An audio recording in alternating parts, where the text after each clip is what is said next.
Welcome to the Finding the Magic podcast, where books come alive. I'm Tricia Copeland, a fiction author and host of this show. If you love books, finding great reads, and hearing about the story behind the story directly from the authors, this is the place for you. Whether you like fantasy, science fiction, dystopian, or romance titles, I think you'll find something to love in my playlist. Listen in to discover something magical about a book or two today. Hi, James. Hello. How are Welcome things? back. Today we have you're a sci-fi fantasy author. You write children and as well as YA and adult books. And we had you on last time to talk about your book, The Sunrunners, which is set on Mercury. But you have a new release coming, The Night Girl, Yeah. and that is an urban fantasy set in contemporary Toronto. So I'm super excited to hear about this new book. Well, the Night Girl is an urban fantasy, sort of a little bit of a rom-com.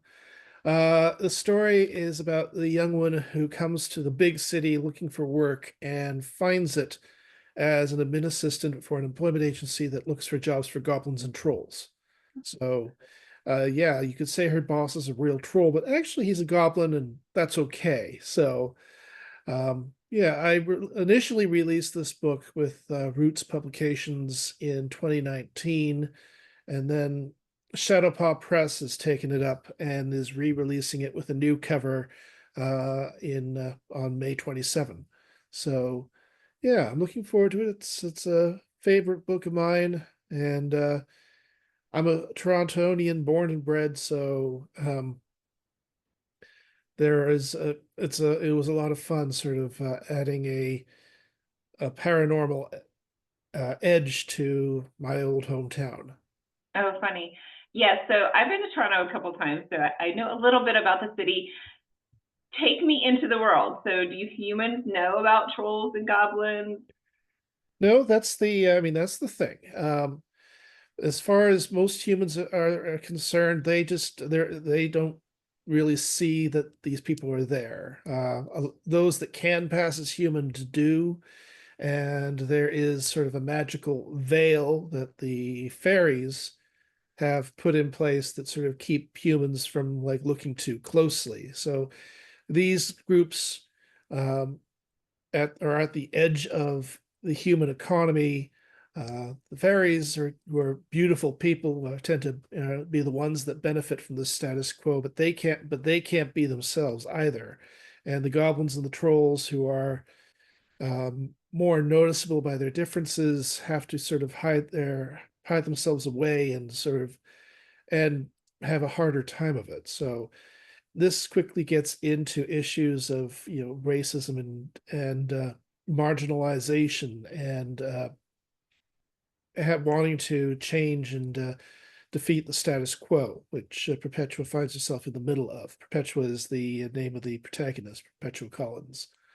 And yeah, so it is set in Toronto, and I went to sort of my old haunts, um, like the underground city, which is, I mean, unfortunately, they used to call it the underground city, but now it's just the Path Network. It's this sort of concourse of tunnels that interconnect most of the big office towers throughout the downtown and the subway stations and stuff like that.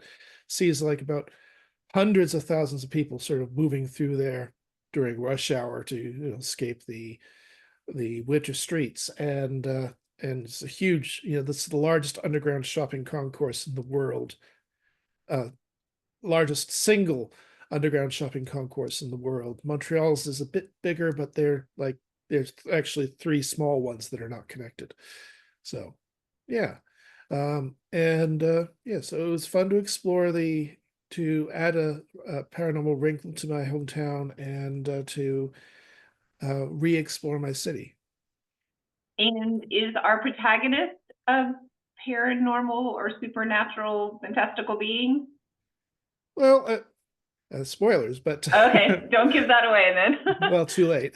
But no, I mean, as far as she's concerned, she's a young woman, 21 years old, uh, dropped out of university, is leaving the small town of North Bay to strike out on her own away from her overbearing mother. And the unusual thing is that she can see these people for who they are. And but the important thing is she sees them as people, even though they are very different from humans. And and she comes to identify with them very strongly and takes up their cause. And and you know, sides with the goblins and the trolls as in wanting to disrupt the status quo, much to the chagrin of the fairies, who are afraid of disrupting the status quo because they are afraid of how humanity would respond if they suddenly see these mythological beings in their midst, and also because they've been living lives of relative comfort under the current arrangement. Okay, so it's kind of like the fairies versus the other super or Yeah, fantastical beings. yeah. The fairies and the goblins and the trolls are fairies and the goblins are like trying are coming into conflict, and all three are afraid of how humanity will react to them. Okay. Yeah. And why did you pick goblins and trolls? Well, I mean, this book has been I've been working on this book for uh years, and rewrote it at one point. Initially, I think the initial idea came to me when my wife Erin suggested I work on a plot line where sort of right out of the Lord of the Rings, where in the mines of Moria, the goblins, or in this case the dwarves, dug too deep, and she said link that to our ongoing debacle over subway construction and stuff like that. Initially, it was the story was just goblins, trolls, and Perpetua and the human race, and that didn't quite gel. So I had to rewrite from the bottom up, and realized that the group that was missing was the fairies, because otherwise, the problem was that Perpetua's boss was both mentor and antagonist, and so he had basically two sets of motivations, and he had to move one set of motivations off of him onto this other group, and that's when things sort of came together. Oh, interesting. So tell me about, I write fairies too, so I want to know all about your fairies. Well, should have had the. I mean, I tend to describe them as. I mean, they are like so human. They are more than human. They get kind of scary. Um, if you'll permit me, I have a segment I can read where we first actually meet them. Oh, that'd Uh, be fun. so, uh, in this story, in this section, Perpetua and her boyfriend, who she's met in this story, are going out to supper at this sort of club, and this band has sort of come on stage, and then Perpetua realizes these are fairies. And so it's like, you remember what I told you about the fairies who assimilated into the human race in ways the goblins and trolls couldn't? Fergus tilted his head at the band. You're looking at some right now. Perpetua goggled at him, and then at the band, and then really took them in this time. They looked human, very human, better than human. They were tall and fair of skin, so fair they seemed to glow. The black-clad drummer with his flaming red hair and a curly mop. The mandolin player was clean-shaven and slim as a snake. He wore dark glasses half as big as his face, yet somehow managed not to look absurd. The lead singer was lithe as a young tree in a bright green dress, her dark hair flowing halfway to her waist and floating like silk as she moved. Perpetua would have stared at these people if she'd seen them on the street, but only to admire them. But the longer she looked, the less certain she became. The band members weren't inhumanly tall, but maybe they were just a little too tall. Maybe the lead singer's legs were just a little too slender to be perfect. Maybe the drummer's arms were just a little too long. Their beautiful faces had beautiful features and beautiful mouths, and yet Perpetua got the sense that their teeth were sharp. Ooh. So, yeah. that created a little bit of intrigue. Do they have special powers? Yeah, the goblins and the fairies have some amount of magic to them. Uh, the band here goes on and plays and does some magic, which everybody else sort of like, it's like, oh wow, look at the special effects type of thing. So yeah, whatever they can get away with without like toppling, without cracking the veil and sort of like uh, suddenly making the humans fully aware of their existence. So yeah.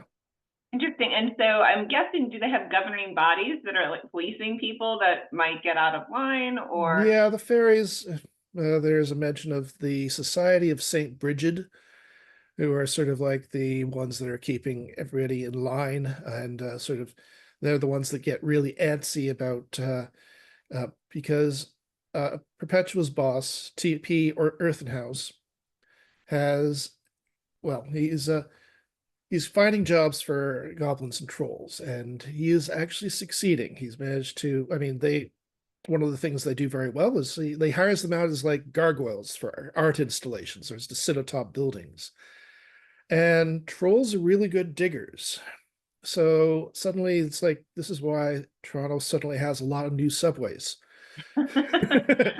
So the catch is you know goblins are perennially out down on their luck, and then all of a sudden one city opens up with the prospect of jobs. Somebody, the goblin is pointing this out. It's like, you've seen this before. You remember the Klondike? It's like House has started a gold rush. So that's one word for it. And so the more and more goblins are coming into the city, and that's sort of pushing at the veil, and that's making the fairies extremely nervous. So how long can this continue? It's just not going to be sustainable. Something's going to break. Somebody's going to notice, and then what will happen? So, um, yeah, I mean, the motivations on all sides are, I mean, the fairies benefit from the status quo, but the fairies are as afraid of the human reaction as the goblins are. The only reason Earthhouse is doing this is because we're poor, we need this. We have to take this risk. Interesting. Yeah. Well, it's funny because I watch lots of supernatural things, but in one quote from the Vampire Diaries, if one vampire comes, they all come, and then you just have an infestation. So, Yeah. but and you mentioned a little bit of a rom-com. Would you say it's a romantasy? Like, this genre is so hot right now. Everybody's talking about romantasy, but it doesn't sound like the romantic plot is like the major plot. Like, that's a No, side plot for the characters. Is that there true? is a romance in the story, Perpetua, and this taxi cab driver that she meets, they fall in love, and that complicates things, but that's definitely not like the central point of it. But it is I would not call this a romantasy. I think that would be saying it would be something that this was more than what was there. Right. But I think a little bit of that spices things up. You like a little taste of that in some of your Well, concoctions, it's normal Yeah, life too. I yeah. mean, people fall in love even if they're fighting this war between the humans and the Yeah, non-humans, right? yeah, for sure. And do you see this as a series? Is it going to go somewhere else after this book? No, I mean, it was written as a standalone. I had some thoughts about a sequel, which would be called The Day Boy. But and if it happens, it would be a bit more grim because it would be basically about the human backlash and how they contend with that. But right now, I think the story is perfectly fine on its own, and it sits. I think it sits very well. Um, with It doesn't need a sequel. Yeah, I read a book really recently, The Wren and the something library, or the library, and I can't remember the author's name, but it was very similar. Like, but this was post-human. It starts post-humans know about vampires, witches, and all the things that go bump in the night. Yeah. And it's very much about that contention between the human element and the supernatural element. So, but so your characters are 21. Is this an adult book or is this a young adult book? It's when it was put out, it was new adult. Okay. So yeah, I mean, I don't set out to write. All my other books have been young adult, but I don't set out to write young adult. It's just the type what I write what I like to read or what I want to read. Right. And when I put this book out the first time, Perpetua was a lot younger. She was 19, and that was another issue with trying to get it published because the YA publishers are saying, look, even at 19, she's too old. Right. And if you try to de-age her back to like 17 or 16, then what the heck is she doing in the job market? Yeah, no, she doesn't work. So, and I also noticed, I mean, the reaction of my beta readers was it's like teens were bored, 20 somethings loved the stuff because I was asking teenagers to care about office humor, and that's something they weren't ready for. So, yeah, this is so in the rewrite, instead of like aging Perpetua down, I aged her up a bit to take her to 21, and that seemed to work. Okay. And as far as content, would you say it's a PG-13 book, or I mean, like as far as like graphic, Yeah. either Um, sexual yeah. situations or either like graphic violence? Is it Yeah. R? All my books pretty much are PG-13, especially Okay. even the Sunrunners. I mean, Okay. to the level of famously, if you're a PG-13, you get one and only one F-bomb. So use it well. So yeah, yeah, and I did, and I'm pretty proud of where it fit in. So you'll have to read and find out.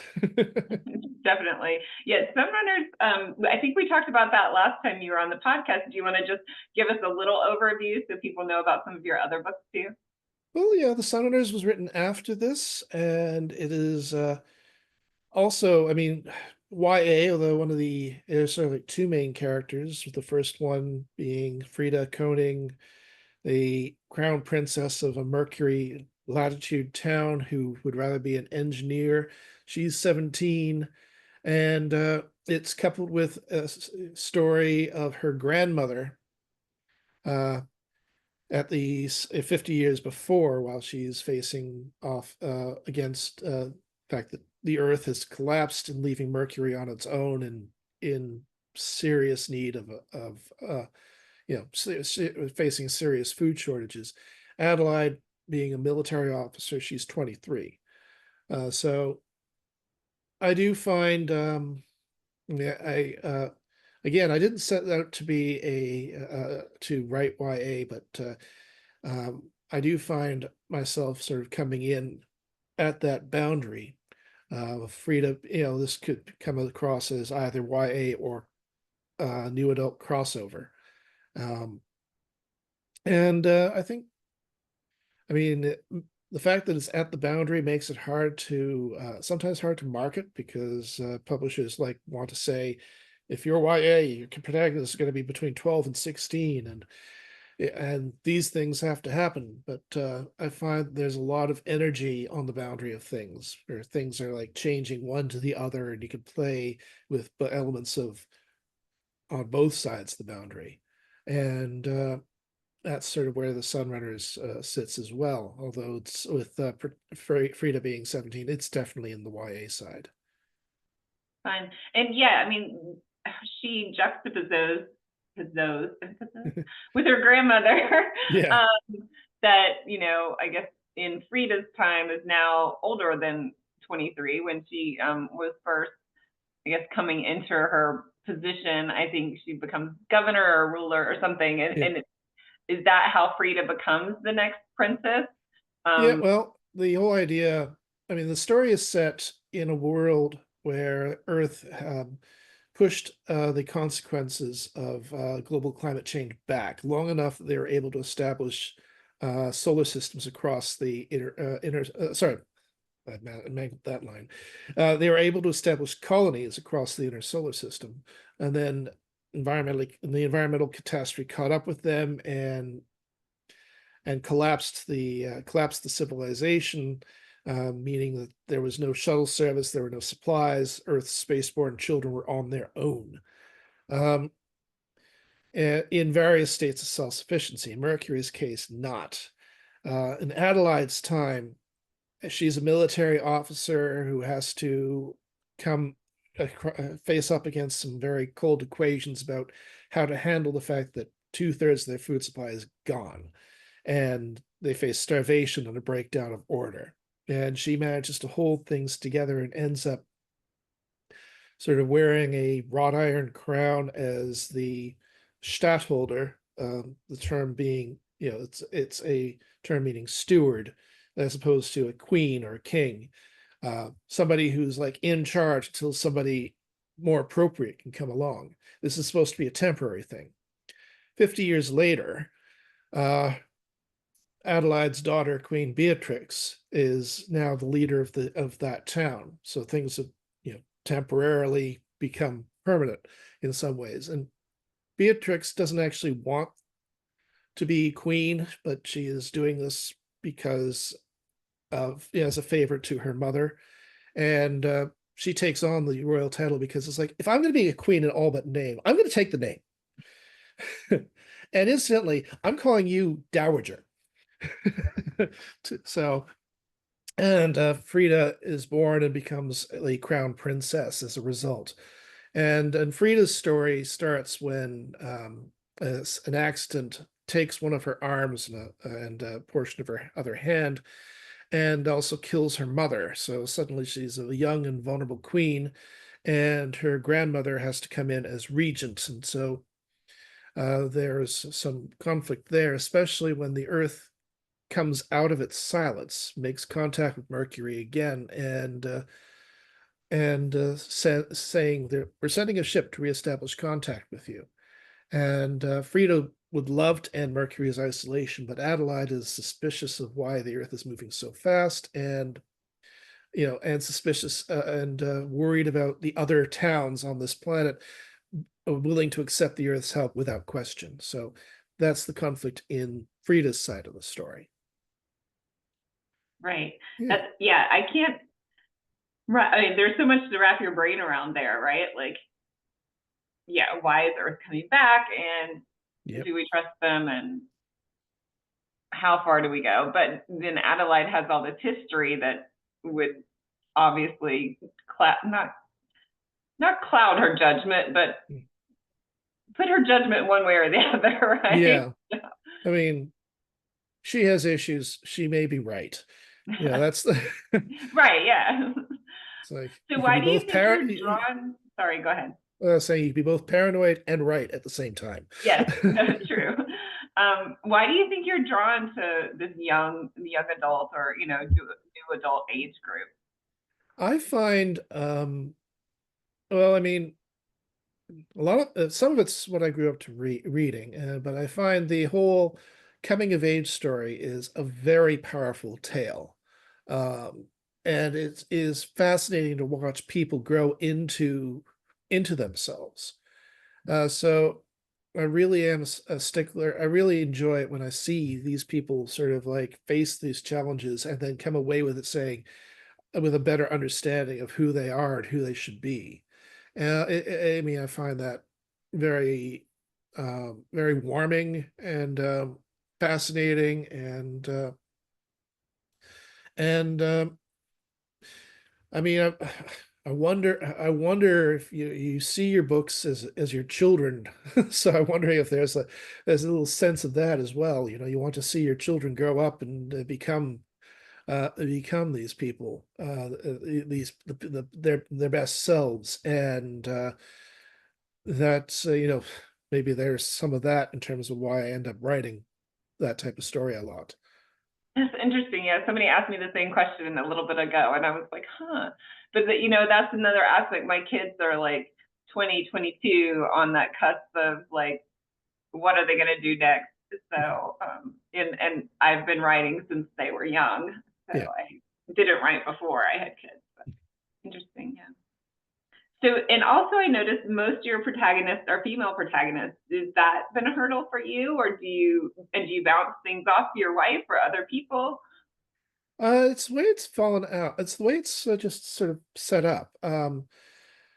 I do try to balance it. My first book, The Unwritten Girl, it was always going to be a female protagonist because I was writing a story. I was inspired by A Wrinkle in Time, Madeline L'Engle's A Wrinkle in Time, and I wanted a story where we had a this young woman uh, bullied at school, um, forges a friendship with the new kid, and they encounter some really weird stuff and then come away from that stronger.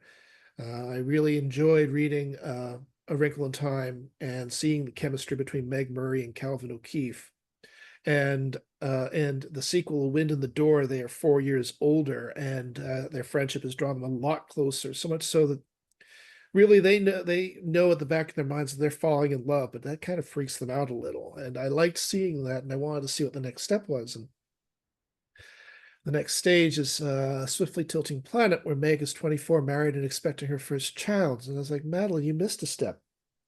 So, so I Yeah, want definitely. We want to see that in between. How did that so happen? I wanted to create a series which sort of like did those steps. So my first trilogy, The Unwritten Girl, Fathom Five, and The Young City, follows these two characters from 12 to 15 to 18, and sort of this allows that relationship to develop. And so as Rosemary Watson, the lead protagonist, is sort of the Meg Murray sort of counterpart, was always going to be a woman, female protagonist. I made sure in the second book that we spent some time exploring Peter, her friend, and so I was able to switch that up. The Night Girl, again, it was always going to be a woman. Uh, just I mean, I may be playing with the tropes there, but if it was going to be an administrative assistant, somebody who was going to like sit at a desk in front of the boss's office, the image in my mind, it may be a trope, it may be, a sign of the patriarchy, but it was always a female image in my mind. And I think that I feel that that makes her story stronger because of, innately what what she has to overcome is even harder. And so, um, and again with the Sunrunners, the image that sort of sparked the story is of a crown princess that would rather be an engineer, because I liked the the juxtaposition of somebody who was like clearly royalty and wanting to do something that was like clearly not. And that's just the way that came about. If I'm able to do a sequel to the Sunrise or companion book, it would be there's the Cloud Riders, which is set on Venus and Mars and explores just what their world is like. Initially, that was actually supposed to be a male protagonist, this young man, 17 years old, who's um, joining the Venusian police and rescue forces and learning to be a rescue officer. Who's in the shadow of his famous father, who was like a commissioner or something. And I was wanting to play with all the tropes and so subvert the tropes of the hard-boiled detective type thing. And and you know and the Martian who comes to Venus was this young woman who was, having to manage the sort of the whole mess of family relationships of the rich families and marriages like that. And Aaron said to me, it's like, okay, you've went and twisted all the tropes except for you have a young man trying to be a police officer or a soldier or something like that in the shadow of his famous father. That's a male trope. And you have a young woman who is trying to navigate the sort of the marriage alliances of this sort of mafia slash royal family sort of slash thing on Mars. That's a female trope. If you really want to like flip things around, you got to gender flip them. So, you know, Unfortunately, it's like so I sacrifice the men are from Mars, women are from Venus, flip, and so yeah, the woman's now from Venus and the man's from Mars. So Oh, fun. that's the way that worked out. So um, I've wondered about why I seem to like doing writing female protagonists. I don't really have a good answer. Aaron suggests maybe there's something about working with an alter ego, like something that is part of yourself, something that is part of yourself, but also it's your opposite, and sort of exploring that and seeing how that connects with you. So there may be some of that. I don't know, but that's how that happened.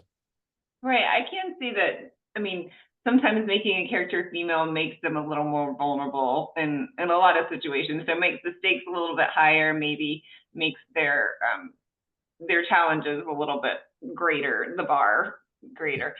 And it's funny because in my mind, I think I'm thinking too that you're writing this first person where you may, is this written in first person or no? Well, the Night Girl, I've done first person with Icarus Down. This is a science fiction novel that came out 2016. That was first person, and that actually had a male protagonist. And then a female protagonist comes in halfway through, also first person, and then they Okay. share the narrative. Um, both the Sunrunners and the Night Girl are third person, but very close. So the camera's on their shoulder, and you stick mostly with one point of view character at a time, and you're privy to their thoughts. Okay. So the Cloud Riders is first person in Samantha's voice, the Venusian rescue officer. So there's I do yeah, I like writing both, and sometimes one fits, sometimes the other fits. Um, I tend to write first person past tense. With it, that was the case with Icarus Down, to the point there where I was like thinking to myself, who are they actually telling their story to? Because they're actually like it's actually like they were sitting down after the fact, after all this has happened, and they're like reading an oral history into the record. Um, in the companion anthology to the Sunrunners, Tales from the Silence, which is short stories that I and 10 other authors wrote throughout the solar system.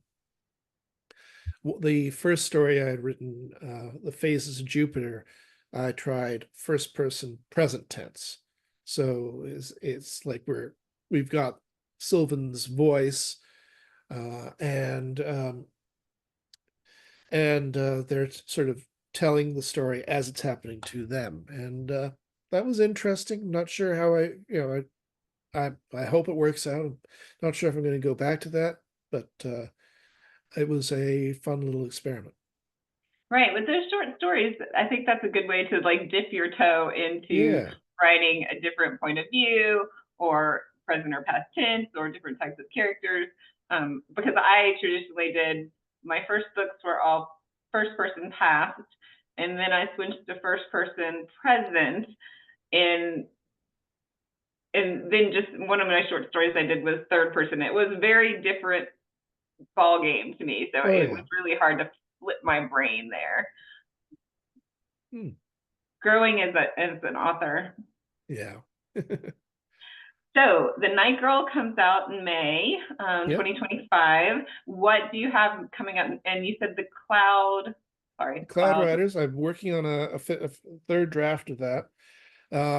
Hopefully that comes out 2026 or maybe 2027. Um, but we will see. And then I have a couple of other projects. We'll see what happens to them.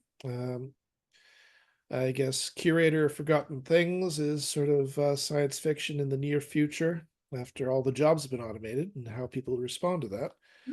So, yeah, so I've been really privileged to be able to write these stories and to tell these tales and to get them out there. Um, Over on my website, bojamesbow.ca, I am releasing chapter by chapter the novel that got away, called The Dream King's Daughter. It's an YA urban fantasy set in rural Saskatchewan. So, so people are welcome to see it, about a young woman who can see what people are dreaming whenever she looks them in the eye, whether she wants to or not. Not a very good thing for her. And the strange forces that seem to be attacking her out of dreams, and how she sort of deals with that. She goes on a cross-country trek across Saskatchewan to find the truth. And so we have five chapters in a prologue up on my website already. Chapter 6 uploads Wednesday after our discussion. By the time this comes out, you'll have the whole thing available for free.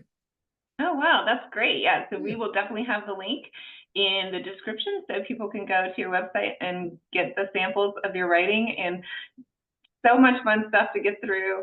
Thank you so much for being here, James, and we will have you back with your next book. Sounds great. Thanks so much. Good to talk to Bye. you. Okay, bye-bye.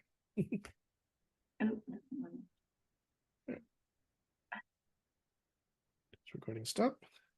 Yeah, I don't know why I'm missing it. Pause, stop. Thank you. I can cut that. I hope you enjoyed this episode of the Finding the Magic podcast. I'm your host, author and podcaster Tricia Copeland, and I love getting behind the scenes. If you like the podcast, make sure to subscribe and stop in each week to discover new authors and books. Thanks for listening, and until next time, keep finding the magic.